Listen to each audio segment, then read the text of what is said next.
hundreds of people are thought to have died. Israel says it wasn't responsible, blaming a misfiring rocket from a Palestinian group.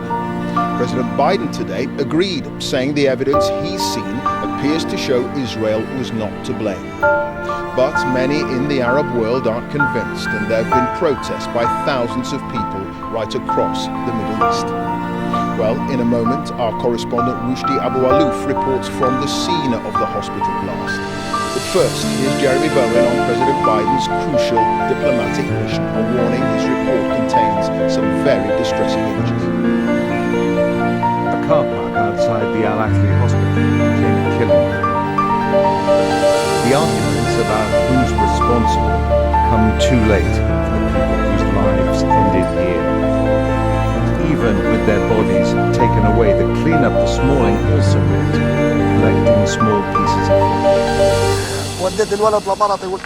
And Mohammed al-Sawafiri, a neighbor, can't unsee children with legs blown off and the bodies he helped carry. God have mercy, he said. They were civilians. They all, he said, thought they'd be safe near a hospital, not attack the hospital. Instead, they said it was a mounted data. It said proved Israel did. Early this morning at the Defense Ministry in Tel Aviv, the military presented a functioning rocket fired by Palestinian Islamic Jihad. The trajectory analysis from the barrage of rockets confirms that the rockets were fired close proximity to the hospital. According to our intelligence, Hamas checked the reports, understood it was an Islamic Jihad rocket that had misfired and decided to launch a global media campaign to hide what really happened. They went as far as inflating the numbers of casualties. Coming to Tel Aviv was a gamble for President Biden. He wanted to ease Gaza's humanitarian catastrophe while supporting Israel's war effort, perhaps an impossible circle to square with Israel's leader, Benjamin Netanyahu. But a deal emerged from their meeting. Food, water and medicine, but no fuel from Egypt to Gaza. For Israel, more military aid and agreement that they didn't hit the hospital. And based on what I've seen, it appears as though it was done by the other team, not you. I wanted to personally come and make that clear. Thank you for having me, and I'm looking forward to having a thorough discussion about where everybody goes from here. The president won't change the minds of those who insist Israel attack the hospital.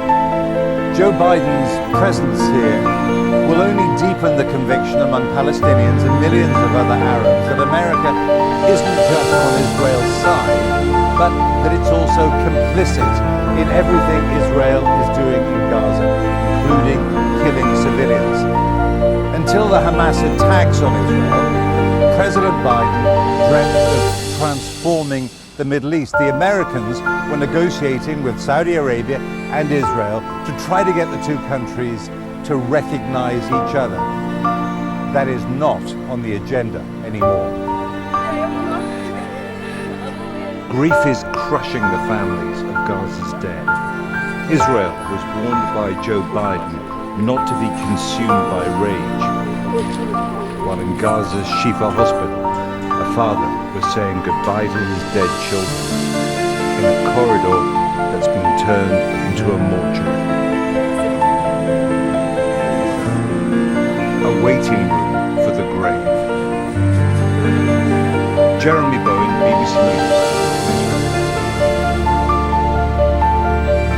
Well, health officials tonight in Gaza say 471 people were killed in that hospital blast, and our correspondent Rushdie Abu-Alouf, the Al-Ahli hospital is right in the center of Gaza City, and a warning: you may find some of the images in his report distressing.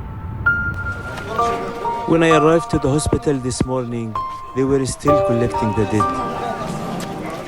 After what looks to have been the deadliest moment we have seen so far in Gaza. There were burnt out cars after a huge fire following last night's blast. Speaking to me, one of the people who witnessed this, what the Palestinian call it, massacre. He said that they were just sitting in the garden peacefully, and suddenly huge explosion rocked this area.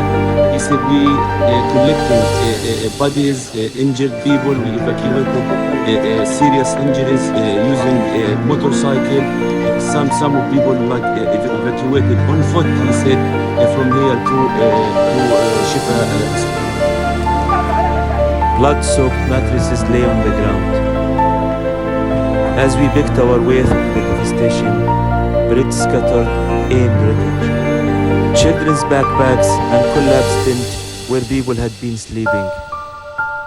Doctors told us thousands were seeking shelters at the hospital when it happened. Eyewitnesses said the hospital ground were packed with people living under siege and under fire. Still collecting body pieces from on the ground. People are still in panic. People are still trying to understand what happened. Fear, grief, and anger. My message to the world: stand up for the right thing. Don't be afraid of the Americans. Don't be afraid of the Israeli air forces. We will continue this fight until the last drop of blood.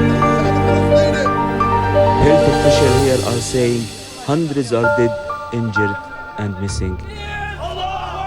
This is the moment of horror for Palestinians already traumatized by this war.